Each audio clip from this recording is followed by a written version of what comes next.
It is Tuesday. This is week 12 of our English 047 class, and today I'm going to be working on my benefits paragraph. So let's get started. So remember, in the persuasive process, we start with the problems that are apparent with the opposite position of the argument from the position you're defending. Then we move into the solutions paragraph. So those are the solutions that your side of the argument makes clear to solve the problems of the other side. Now we've finished that, and so we're moving into the benefits paragraph, and this shows what benefits come out of the position that you're trying to defend. So we're looking at The Alchemist, the novel The Alchemist, and let's kick it off here. So we need to start our Komodo-san paragraph with a strong topic sentence that clearly states what the paragraph will be focusing on.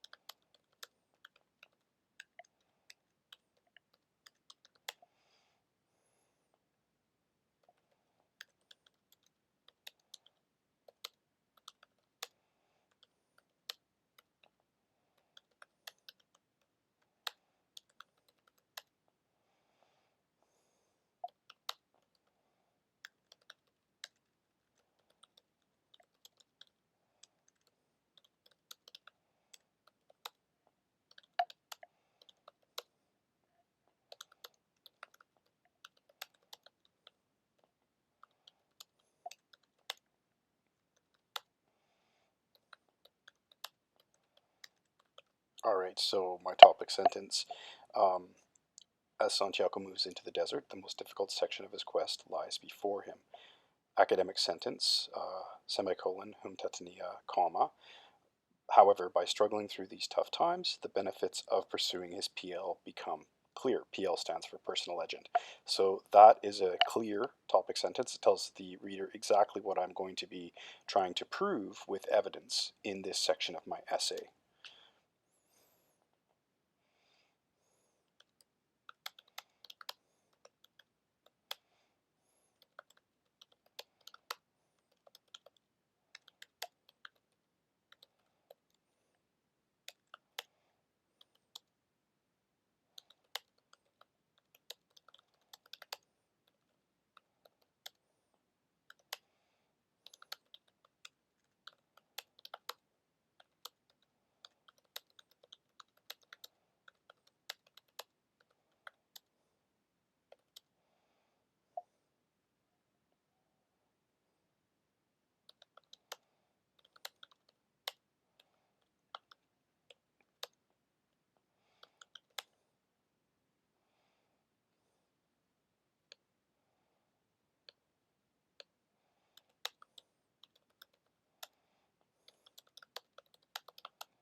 Okay, good. So what you see is I'm following our traditional Komodo-san structure, where now I've moved into talking about the first major benefit, which is that we must continue to learn and grow as we reach for our dreams. So remember, in the Komodo-san paragraph structure, we have to build those walls of support, and you need at least 2 walls to make your house strong. So what we need there is we need a clear idea that supports our position. Then again, we'll have a citation, that is the kind of expert evidence, and our explanation or our analysis of that idea and its supporting citation. So you can see here I've started my idea. We need to continue to learn and grow. And now I'm moving into talking about the evidence that I will provide. So this is kind of predicting the citation that is going to come. Good. So this is evidenced by the fact that he is simply willing to shift his focus from he's willing to shift his focus from simply watching the caravan to reading the books of the Englishman.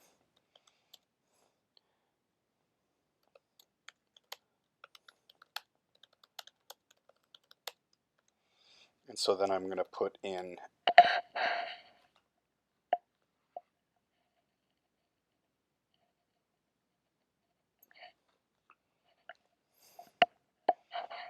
the author's name.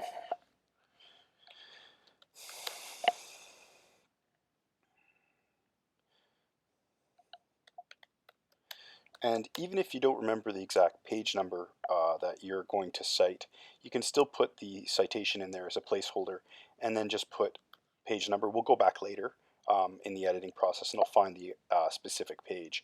One other thing you should notice that when you're kind of generating your ideas for writing your paragraphs, it's not a bad idea to reread some sections of the book that you think might be helpful, and then you can keep notes. That's one of the things we talked about is being an active reader.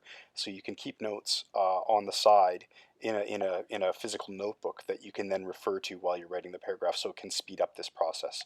Um,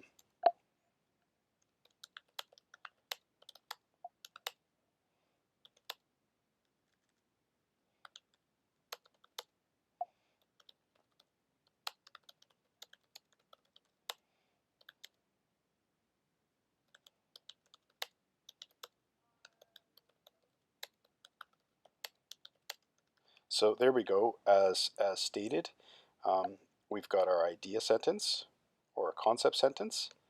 Then we've got our citation, and then we've got our analysis of that citation. And notice how um, the signal verb in the citation is in the past tense, and then I shift the next signal verb, or sorry, the verb in our analysis into the present tense, and that's one way the reader knows, okay, this is the citation, this is the analysis. Okay, so we've got our first wall. Now we need to build our second wall for the Komodo-san paragraph. So that might take a bit of time. You might have to sit there and think your way through. So I'm just going to think so I know that the other thing I could do here is I could add an outside source to support this position as well, which I'm going to do just to show an example of how we bring an outside source in.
So you'll notice that I've selected the idea by Dweck from the TED Talk video we watched on the concept of not yet. And this is an excellent way to draw in an outside source of learning that we've already focused on in class. So there we go. Now we've added additional analytical support. This is like a little bit more analysis here, this section right here. That's going to strengthen that wall, that Komodo-san wall. So now we've got to build our second wall. So what's another benefit that Santiago achieves or receives from following his personal legend? So we have to think this through.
Okay, so um, we've done a fairly solid job here of building our walls. We are including our citations. We've even pulled in some outside sources, and we've built our two Komodo-san walls. You could put in a third one, but you also kind of have to think about the overall length of your essay and whether or not that fits with spelling mistake there. Um, Whether or not that fits in with the parameters of the assignment. Um, and knowing where I'm at in my word count, I know that two walls is going to best fit with the expected length of the assignment. So now that I've finished my benefits paragraph, I have to, a good idea would be to plan in a transitional sentence that predicts the car paragraph.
Okay, so it ended up being two sentences, although Santiago moves through problems, solutions, and benefits on his journey. So that's just a quick recap of the paragraphs that I've written before this point.